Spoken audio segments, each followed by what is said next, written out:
여섯째 달에 천사 가브리엘이 하나님의 보내심을 받아 갈릴리 나사렛이란 동네 가서 다윗의 자손 요셉이 하는 사람과 약혼한 처녀에게 이르니 그 처녀의 이름은 마리아라. 그에게 들어가 이르되 은혜를 받은 자여 평안할지어다 주께서 너와 함께 하시도다.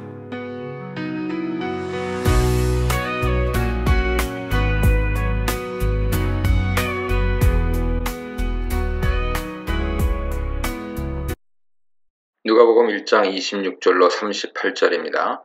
마리아의 수태, 가혹한 은혜, 약속을 성취하시는 신실한 은혜, 약속을 믿는 신실한 믿음에 대해 묵상해 보시기 바랍니다. 요한의 출생 이야기와 마찬가지로 예수 탄생 이야기는 천사 가브리엘의 등장으로부터 전개됩니다. 천사 가브리엘이 마리아를 방문하여 특별히 문안하고 마리아는 천사의 인사에 놀라서 궁금하게 여기죠. 26절, 27절은 사건의 전체 배경을 묘사합니다. 시간 배경은 엘리사벳이 잉태하고 6달째 되던 때고요. 공간 배경은 갈릴리 나사렛 마을입니다. 천사 가브리엘은 예수 탄생 소식을 전하기 위해 마리아를 방문했습니다. 누가는 이 일이 6째 달에, 즉 엘리사벳이 잉태하고 6째 달 되던 때 일어난 일이라 명시합니다. 이렇게 하므로 일어난 일의 사실성을 부각시키고 엘리사벳의 잉태와 마리아 잉태를 긴밀하게 연결시킵니다. 27절에 보면 천사는 마리아를 방문합니다. 천사는 다윗 가문에 속한 요셉과 정혼한 마리아에게 찾아갑니다. 요셉 가문을 밝힘으로써 장차 마리아에게 잉태될 아기가 메시아임을 암시하죠. 이것은 이어지는 천사 메시지에서 확실하게 드러납니다. 28절은 마리아를 만난 천사의 인사 내용입니다. 천사는 마리아에게 기뻐하라, 은혜를 입은 자여, 주께서 너와 함께 하신다 라고 문안했습니다. 이 구절에서 은혜를 입다 하는 표현은 마리아가 이미 하나님 은혜로 선택받았음을 시사합니다. 천사는 마리아에게 주가 너와 함께 하신다고 말했습니다. 이 인사는 구약에서 기드온의 경우에 나타났죠. 하나님이 함께 하시고 능력으로 도우실 것을 기대케 하는 인사말입니다. 하나님은 그의 계획 가운데 진행되는 일을 감당할 사람과 함께 하시죠. 하나님 뜻을 실행하는 사람과 함께 하시고 그의 능력으로 도우십니다. 29절에서 천사의 인사에 대한 마리아 반응이 언급됩니다.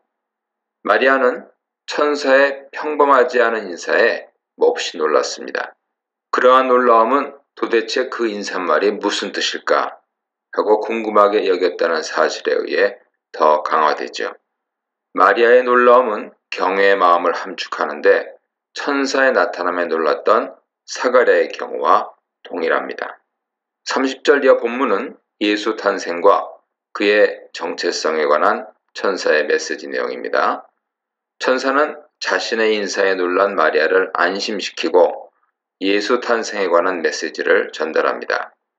30절에서 천사는 마리아에게 그녀가 하나님의 은혜를 받은 자임을 재차 역설합니다. 28절에 이어 이 구절에서 하나님 선택에 따라 그녀에게 주어진 은혜를 강조하는데 이 은혜는 예수 잉태와 연결되죠.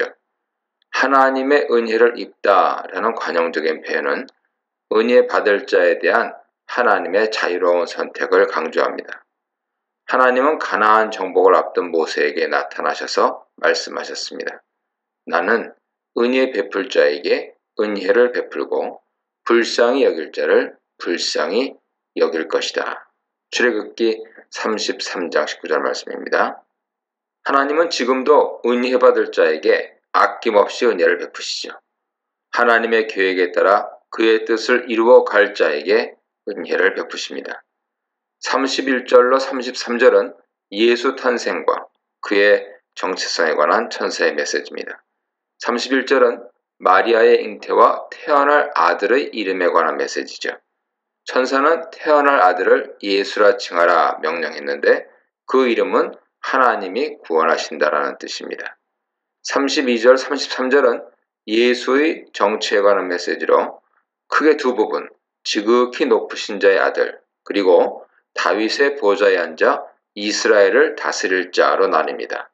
이 구절에서 지극히 높으신 자는 하나님과 병행해서 언급되는데요. 이러한 병행은 1장 35절에서 다시 나타나죠. 두 구절에서 지극히 높으신 자의 아들, 이어서 하나님, 이어서 지극히 높으신 자, 이어서 하나님의 아들이 교차 대급법 배열을 통해서 예수께서 지극히 높으신 하나님의 아들임을 강조합니다. 하나님을 지극히 높으신 자로 지칭하는 것은 누가의 표현이죠. 마태복음 8장 29절에서 예수, 하나님의 아들은 그 병행 구절인 누가복음 8장 28절에서 지극히 높으신 하나님의 아들로 묘사되고 있습니다. 마태복음 5장 45절에서 하늘에 계신 너희 아버지는 그 병행 구절 누가복음 6장 35절에서 지극히 높으신 자로 언급됩니다. 누가는 그의 독자들, 유대인과 이방인이 함께 이룬 공동체를 위해서 당시 세계에서 신들을 언급하는 보편 용어를 더 자주 사용하고 있는 것이죠. 전통적으로 메시아는 다윗의 가계를 잇는 후손으로 예견되고 있는데 27절에 이어서 32절에서 낳게 될 아들을 다윗 왕권과 연결함으로써 그 아들이 메시아가 될 것임을 시사합니다. 34절 이하에서 마리아와 천사는 예수 출생에 관한 대화를 계속합니다. 34절은 천사 메시지에 대한 마리아의 질문이죠. 이 구절에서 동사 안다 하는 것은 동침하다 뜻으로 남자를 알지 못하니 라는 표현은 남자와 동침하지 않은 처녀란 의미입니다. 마리아는 자신이 처녀인데 어떻게 잉태할 수 있는가 질문을 합니다. 35절로 37절은 마리아의 의문에 대한 천사의 답변 내용이죠. 천사는 성령이 그녀에게 임하시고 하나님 능력이 그녀를 덮음으로써 그 일이 이루어질 것이라고 말하였습니다. 마리아에게 처녀 잉태를 가능케 하는 근거로 성령과 하나님 능력을 제시하죠. 35절에서 성령이 임하다 하는 표현은 이사야 32장 15절의 반영으로 볼 수 있는데요. 누가는 오순절 성령 강림을 언급하면서 이 표현을 사용합니다. 또한 이 구절에 쓰인 동사 덮다 하는 것은 어원적으로 그늘지게 하다 뜻인데요. 구약에서 하나님 임재와 연관되어 사용됩니다. 모세는 구름이 회막을 덮고 하나님 영광이 장막에 가득하여 회막 안으로 들어갈 수 없었습니다. 32절에 이어서 35절에서 태어날 아들의 정체가 다시 밝혀지는데 천사는 마리아에게 그 거룩한 자가 하나님의 아들이라 불릴 것이라 말했습니다. 36절에서 천사는 처녀 잉태에 관한 확증을 위해서 엘리사벳의 임신 사실을 마리아에게 구합니다. 임신이 불가능했던 엘리사벳의 잉태는 동정녀 잉태에 불과함을 생각하는 마리아에게 확실한 증거이자 표적이 되었을 것입니다. 37절에서 천사는 최종적으로 마리아를 확신시키는 메시지를 전하죠. 하나님께 불가능한 일은 없다. 이 메시지는 자녀 출생을 의심한 아브라함과 사라에게 주어진 말씀과 동일합니다. 38절은 천사의 말에 대한 마리아의 반응이죠. 마리아는 말씀대로 자신에게 이루어질 것을 소원합니다. 이 구절은 사라의 임신이 여호와의 말씀하신 대로 이루어졌음을 강조하는 창세기 21장 1절을 반영합니다.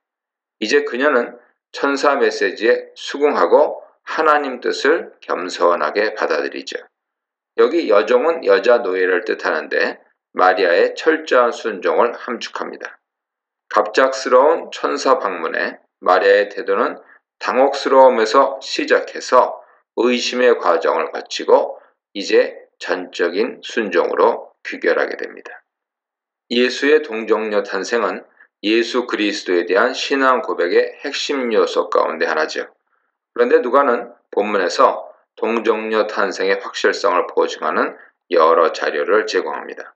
먼저 요셉과 마리아는 정원한 관계로 서술하는데 당시 관습에 따르면 약혼한 자들은 결혼하기까지 엄격하게 순결을 유지하였습니다.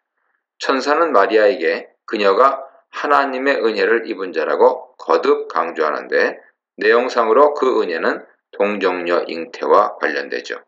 최종적으로 처녀 잉태에 대한 마리아의 질문과 그것이 성령과 하나님의 능력에 의해 이루어질 것이라는 천사의 답변은 동정녀 탄생에 관한 결정적인 증거입니다.